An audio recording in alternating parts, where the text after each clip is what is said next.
देखिए दोस्तों, सभी के घर में बुजुर्ग होते हैं। दरअसल क्या होता है, एक उम्र के बाद अगर आपके माता पिता की बात करें, कभी कभी क्या होता है कि कुछ परिवार में अगर बात करें तो जो माताएं हैं वो आपको पहचानने से इनकार कर देती हैं, या पिता हैं वो बार बार उस बात को दोहराते रहते हैं जैसे कि वो आपको पहली बार बता रहे हैं। ये दोनों में ही हो सकता है। और घर के सदस्य जिनकी की यादें कभी आपके जीवन पर आधारित थी, अब उन्हीं को जीवन की बातें जो है वो हमें याद दिलानी पड़ती हैं। ये स्थिति केवल भावनात्मक नहीं बल्कि मानसिक और सामाजिक रूप से भी चुनौतीपूर्ण होती है, और इसका नाम है अल्जाइमर। ये केवल भूलने की बीमारी नहीं है बल्कि धीरे धीरे दिमाग की क्षमता को खत्म करने वाला एक गंभीर न्यूरोलॉजिकल डिसऑर्डर है।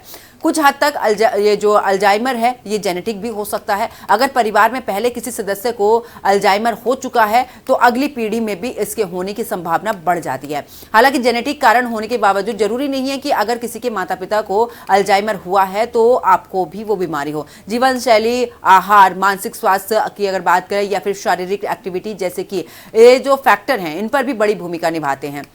अल्जाइमर एक दर्दनाक अनुभव हो सकता है, खासकर तब जब कोई अपने ही परिजन को भूलने लगे। अगर परिवार में इसका इतिहास है तो सतर्क रहना बेहद जरूरी है। जीवन शैली में सकारात्मक बदलाव लाकर और साथ ही समय पर डॉक्टर से सलाह लेकर हम इस बीमारी की गंभीरता को काफी हद तक कम कर सकते हैं। इसी के साथ आपको ये भी बता दें कि देखिए बहुत सी ऐसी चीजें हैं कि अब जो कि जेनेटिक होती हैं, लेकिन आपको ध्यान रखना अगर आपके परिवार में कुछ इस तरीके की दिक्कतें हैं या इस तरीके से आपके माता पिता के साथ में, तो आप जरूर समय रहते अगर आपके साथ ये दिक्कतें बढ़ रही हैं तो आप डॉक्टर के पास जाइए और सही रहते समय पर आप अपना इलाज कराइए, कुछ टेस्ट कराइए। जो भी डॉक्टर आपको सलाह देते हैं उसी के हिसाब से आप आगे का ट्रीटमेंट कराइए और अपना ध्यान रखिए।